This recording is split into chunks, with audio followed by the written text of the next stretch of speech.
Hey, I'm Sandra, the host of Experts Cocktail, a series of interviews in which I talk to agency founders about their experiences of starting and running an agency business. This episode's going to be a bit different though, because I'm talking to Ty Frankel, the owner of Agency Empire, a community and growth platform for agencies. Here's the interview.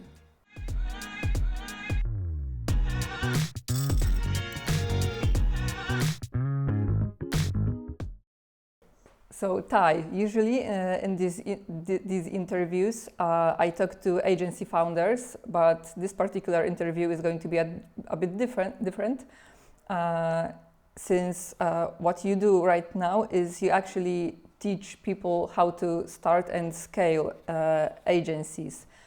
Can you tell me a few words about in what way you do so? Yeah, absolutely. So I own this thing called Agency Empire, and it's a training platform and community for agency owners. And basically my idea was this. So I got my agency to 50K a month. It's called Shutdown Music.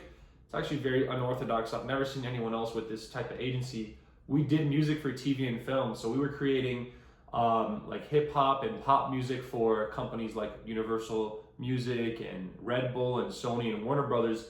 And it took me a long time.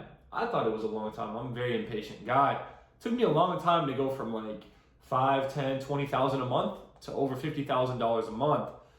And it took me years to do that, right? And only through like a couple breakthroughs I had, which were mindset, which were things like building systems, which were things like learning how to get clients through cold email, only learning how to network, learning after doing those at a very, very high level, hiring as well, I was able to hit 50K a month pretty quickly.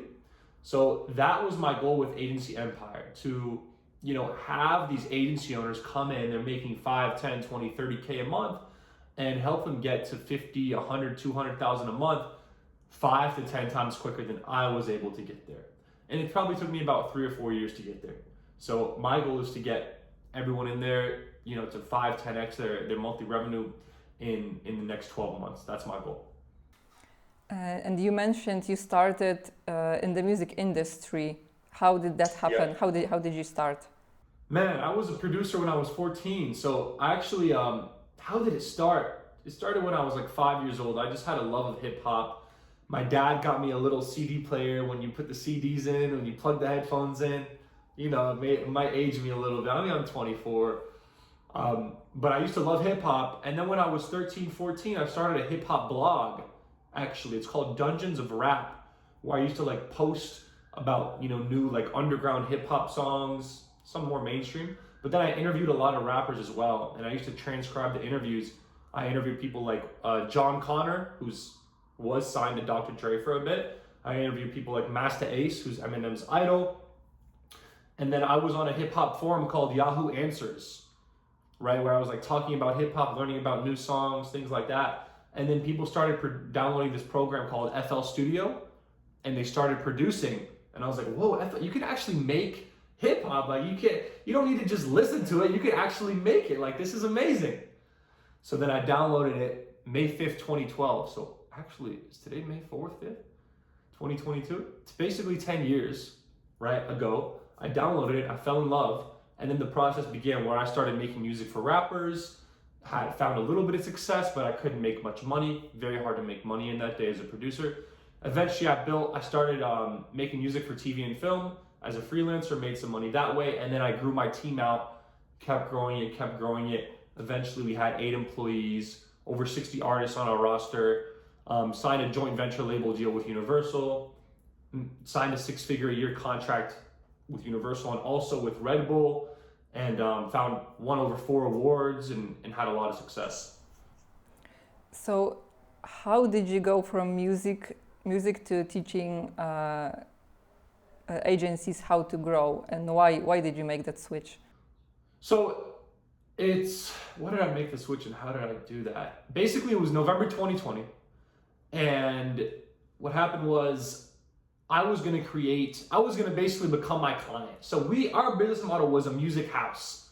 We created the music and we sold it see Red Bull, Universal Music, Warner, whatever, they took it and their clients were the TV networks, their clients were the production studios, their clients were the video game companies, ad agencies. Okay, so they used to pay us up front. We used to make money on the back end from royalties. And I was like, okay, the next step is for me to create my own label. It was called Uncivilized Music, and it was going to be the best modern music in the history of the industry. Objectively, like we made the best quality music, objectively, in the industry, right? Pop and hip hop stuff, R&B as well. So I was like, okay, cool. We worked on it 3-4 months. I got logos done. I hired more people. I got leads. I started reaching out to music supervisors and ad agencies. But then I reached out to two of my, I don't know if I would call them mentors, but I talked to them here and there. Sometimes I worked with them. These people in the industry that have been there, done that, have sold their music catalogs, their labels, like what I wanted to do, for millions of dollars. And they told me, Ty, it's gonna take you bare minimum 7 years to just break even with Uncivilized Music, with this new business model. It's a great idea, but this industry just moves so slow. It's gonna take you 7 years to break even. And when I heard that, I'm like, that shit. Like, I'm fucking cuss. But that's what I said. I mean, that's basically was my honest reaction. And my goal is 50 million by 30, and I was 22 at the time. I just turned 23. I just turned 23. And 7 years from 23 is 30. I didn't want to just break even when I was 30, like be in the same situation. So I was like, no, I'm good. Disbanded the agency overnight. And I knew I'd be fine because I was making at that point, $25,000 to $35,000 every 3 months off royalties. And I know that those checks wouldn't stop. They've actually gone up quite a bit since then. So I knew I'd be fine. And whatever I did next, I'd be cool doing it. And then I just started going hard, growing my Twitter account. And just teaching people just telling them about my experience growing my agency, teaching them what I learned. And I guess it resonated. And I was able to go from 1,000 to 22,000 followers in 7 months. It was from November 2020 to June 2021. I was able to do that.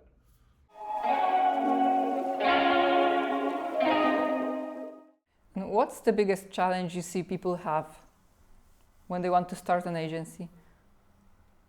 When they want to start, man, they don't understand the value of, well, it's two things. It's one, they don't understand, like, you need to be really damn good at what you do before you start charging people for it. Like, don't complain to me, oh, I'm having so hard getting clients, whatever, when you're not even good at what you do. Like, back when I was with Shutdown Music, we made the best music in the industry, I'm telling you. That's why we were able to work with Warner Brothers and Universal and Red Bull. Everyone wanted a piece of us. I was an industry, I'm not ashamed to say that. I worked with everyone. But that's because we were really damn good at what we do. Our actual service, the product we created, the music was so damn good. That's what I see a lot of these freelancers doing, or a lot of these agency owners doing. Like, dude, get really good at what you do. Then it's easy to get clients at that point. It's easy to scale and grow at that point. Become top 1% at your skill. Yeah, and when they want to scale, what would you say is the biggest challenge? When they want to scale, I would say systems are huge. You need to systemize every little thing in your agency to grow. That's what took me from $10,000 to $50,000 a month pretty quickly. And that's what's going to get you from 10, 20 to hundreds of thousands of dollars a month. It's just systems. Literally, everything should have a system. When people check into work, when people check out, your lead gen process, employee relations, calls, end of the day reports, end of the week reports, quarterly reviews, maintaining systems, organizing your files, sales calls, judging your sales calls, going on and, every little thing in your agency. I had over 300 systems and processes in Shutdown Music. That's what you should have, 300 to 500 systems. When an employee comes in, literally their whole day basically is laid out for them. Follow this system, follow this system, follow this system. Every system has a step-by-step process, exactly what you should do. Hyperlink, it's color-coded. Be very, very organized in how you set up the system so even a baby can understand it. Okay, and then have a video of you actually executing the system and explaining your thought process. And just systemizing every little thing in your agency that's where you're gonna make it very easy to hire and find and train new employees. That's where you're basically gonna make it very, what's it called? Your efficiencies, you're gonna mitigate and lower your inefficiencies, and you're gonna scale a lot quicker by just systemizing everything. Okay, let's go back to yourself. What made you want to go into business on your own? Man, I never went to college. My dad went to Harvard when he was 16. He actually went to college when he was 13. He's a professor of economics right now. He's at Melbourne Business School. Very smart guy. My brother is as well. He was a software engineer at Google from when he was 18. So he skipped, I think, 11th, 12th grade, went straight to college, all that. But I was always like the guy who tried to push the boundaries. I was always a guy who didn't like authority. I never liked school. I like learning. I like learning the things I like to learn. And college was never for me. And luckily, when I was 14, I started my career in music. So by the time I was 18, I was making a little bit of money. And I was able to make enough money at 18 where I went to live with my mom for a year after graduating high school, 17. And then when I was 18, I moved to Thailand, right? And I was able to live on my own off of music when I was 18. Thank God. And that allowed me the time to it allowed me to not go to college and do what I love and have the time to actually build my own business. I was never the 9-to-5 guy. The only job I ever had was at Panera Bread when I was 16. And I worked there for like a week or 2 weeks. And then I quit. And it was like, no. Like they put me in a freezer in like a stone cold, like negative 30 degrees Celsius freezer for like hours at a time, like bringing down like the frozen macaroni and stuff. And I could tell at that point, like, nah, I'm good, dude. And did you ever fear you were going to fail at your businesses? No, never. This thought never even crossed my mind, honestly. Like, I always knew there's going to be little failures along the way, but in terms of the big picture, I'm going to reach my goal 100%. I don't have any doubt. And what was your biggest challenge? Because we talked a bit about the challenges people have when they are starting and scaling their agencies, but what was the biggest obstacle you encountered when you first started out on your own? So the biggest obstacle I encountered it wasn't when I first started out, but it was just in general over the whole period of time where I scaled my agency. And that is, our business model was not good. So it was like 25% margins, 30% margins. It was a crazy business model. So we got paid up front, and that was like maybe half of the revenue, half of the net profit, right, was paid up front, right? And then half of it was also paid directly to me via royalties. And the royalties could not flow through the company. So for tax purposes, I have to pay like W9 taxes on those. Not W9, like W2. So I have to pay like regular taxes on those. I have to pay like, maybe I made 130,000 off those last year. I have to pay like 35,000 of that, 40,000 in taxes.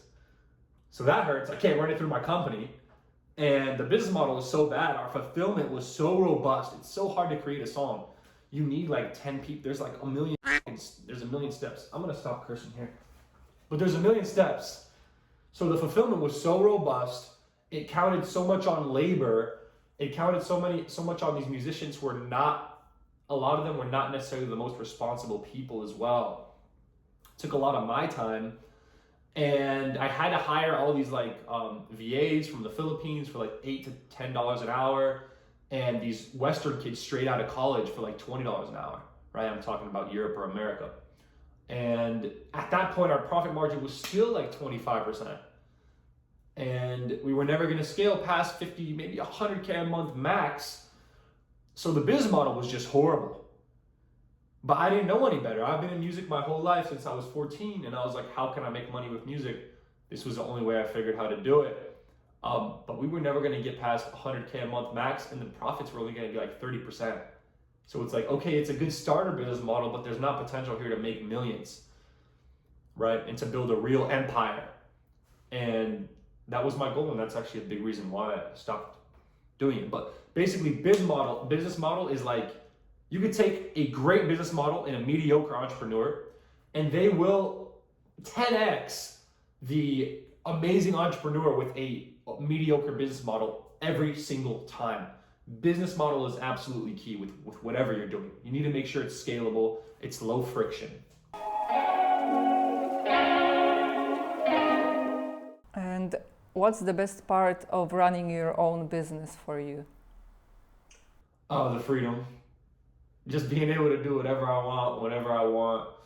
Waking up at 10 a.m., just like I did today. Maybe 9:45 for this. But the freedom's the best thing for sure. And the worst part? Man. I think just like things take long.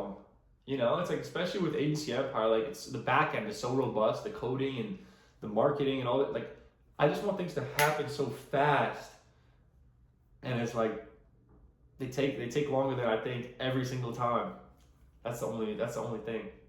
And what's one thing about running an agency that you didn't expect before you started? You started pretty young, so maybe that might be a difficult question. No, it's not. It's how important people are. Your people are what's going to take you from nothing to absolutely killing it, murdering it, building your dream agency. So you need to invest in your people. You need to make sure that your company's goals, right, and your company and incentives and KPIs are lined up with your employees' individual goals and incentives. So basically, you want to make sure that, hey, when an employee hits a certain KPI, you want to incentivize them to help the company grow. So whenever they help the company grow in some kind of way, they get some kind of reward or bonus.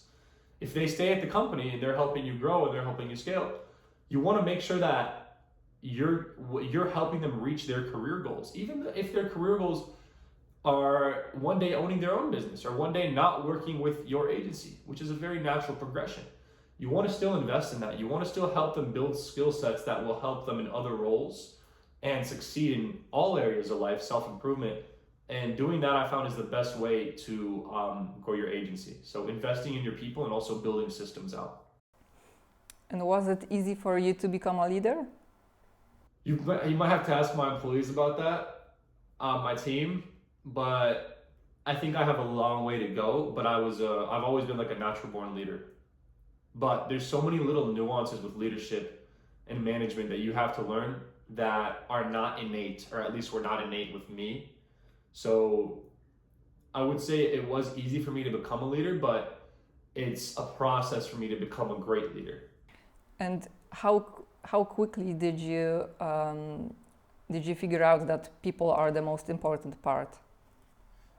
It wasn't quick. So it was probably 2018, maybe like 2 years after I started Shutdown Music. I realized that systems and people, so both of those things. At first, I only had one employee. Her name was Anya Tatarinova. She lived in Voronezh, Russia, and she was great. But I didn't know when she was coming into work. I was paying her $600 a month. I didn't know when she was coming into work. I didn't know when she clocked out. We had no systems, no processes. That's what we were doing, like 10, 15K a month. And then I actually invested in building systems. I'm like, let me hire someone from America, right? Let me actually build out a team. And that's when we were able to go to over 50K a month. So I probably realized that in 2018, 19, when I really started scaling fast. I was wondering, because based on your experience and on what you do right now, you obviously must have a lot of advice for people who want to start an agency.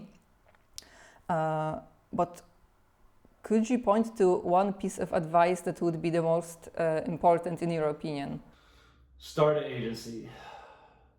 Pick a great niche and a great business model and construct a really damn great offer. So I actually have a lot of content about this inside Agency Empire in one of the playbooks called Easy Money Offers Playbook. And it's basically training, right? Very in depth. And basically what it is, your offer has to have 6 or 7 different elements for it to really work well. And most 99% of agencies that come into Agency Empire don't have any of these things, right? So things like urgency, things like scarcity, things like mitigated risk for your clients. Maybe don't do a retainer, maybe go on a performance basis so you don't get paid unless they get paid. You're incentivized to get them results, right? Has to be unique, add bonuses to it. There's, an offer is, a lot of it is, it might be info-based or it might be labor-based. There's two different areas of an offer. And you want it to be info-based as much as possible, because with an info-based offer, systems, automation, have a lot of one-to-many aspects, right? So not a lot of custom aspects where you're doing it just for that client, but a lot of systemized one-to-many aspects. Maybe you have some training or a course that you took or a PDF that you can, or partnerships with software companies that you can add on to your offer that you don't have to fulfill. These are just one-time things that you create or you build up and you distribute it to every client. Now it's a piece of your offer that adds a lot of value. That's going to allow you to scale a lot quicker, right? Your margins go up, your revenue goes up, you're able to now allocate that capital to labor, to employees, to going out and finding leads and closing these leads. That's my advice. So make sure your offer is like basically what I like to call an easy money offer. Because if it is at that point, it's easy to make money. It's in the name. That's my advice. And for those who would like to scale, what would you advise them? Like I said before, systems and hiring are so key. Systems, how I do my systems, it's a 4-step framework, right? So I have at the top of the page, what, when, why, who. What is the system? When is it executed? Why? How does it fit into the bigger picture? And who executes it? Below that, I have the step-by-step process, which is like very in-depth, hyperlink everything, color code, use toggles, use checklists, whatever you need to use. And then below that, I use Notion as well for building out my systems. You could also use Process Street, which is a really good software.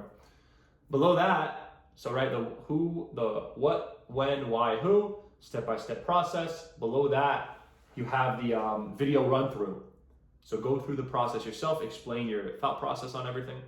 And then below that, I have all the resources. So any external pages you need to execute the system, you have that right there on the page in one fell swoop, right, in one place.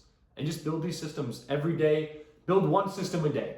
Build 1 or 2 systems a day. Eventually, over the course of 4, 5, 6 months, you'll be almost fully systemized, if not completely systemized. And that's a great place to be, to scale. Okay, and let's wrap up with my favorite question. Because professionally you are an expert in growing agencies, among other things. But I was wondering, what are you an expert in after hours? I would say basketball. Yeah, I love playing basketball. I'm 6'3". I've been playing my whole life, and I've had some friends that are really good, that are like pro level, and they tell me, hey, you could get a contract overseas if you really wanted to. Like a low level division, they pay you like $2,000 a month. But nonetheless, I'm definitely an expert in basketball. I challenge anyone watching this, hit me up on Instagram, the Ty Frankel, play me one-on-one. If you're trying to come to Miami and get some action, get some whoop, let's go. And I challenge anyone watching this to play me one-on-one. Put money on it. Unless you're a pro. If you're a pro, no, it's off limits. But if you're amateur, you don't get paid to play basketball, come play me one-on-one. I'll teach you a little bit about how we play over here in Miami. How often do you play? Do you have the time? Yeah, 3 or 4 times a week since I was a kid. I used to play 5 or 6 when I was younger. Okay, that's great. I'm curious. I'm going to link your Instagram account in the description of this video, and I'm curious if anyone is going to take up the challenge with you. Let's do it. Let's do it. Okay, it was great talking to you, Ty. Thank you very much. Thank you so much. I appreciate the time. Appreciate the time, Sandra.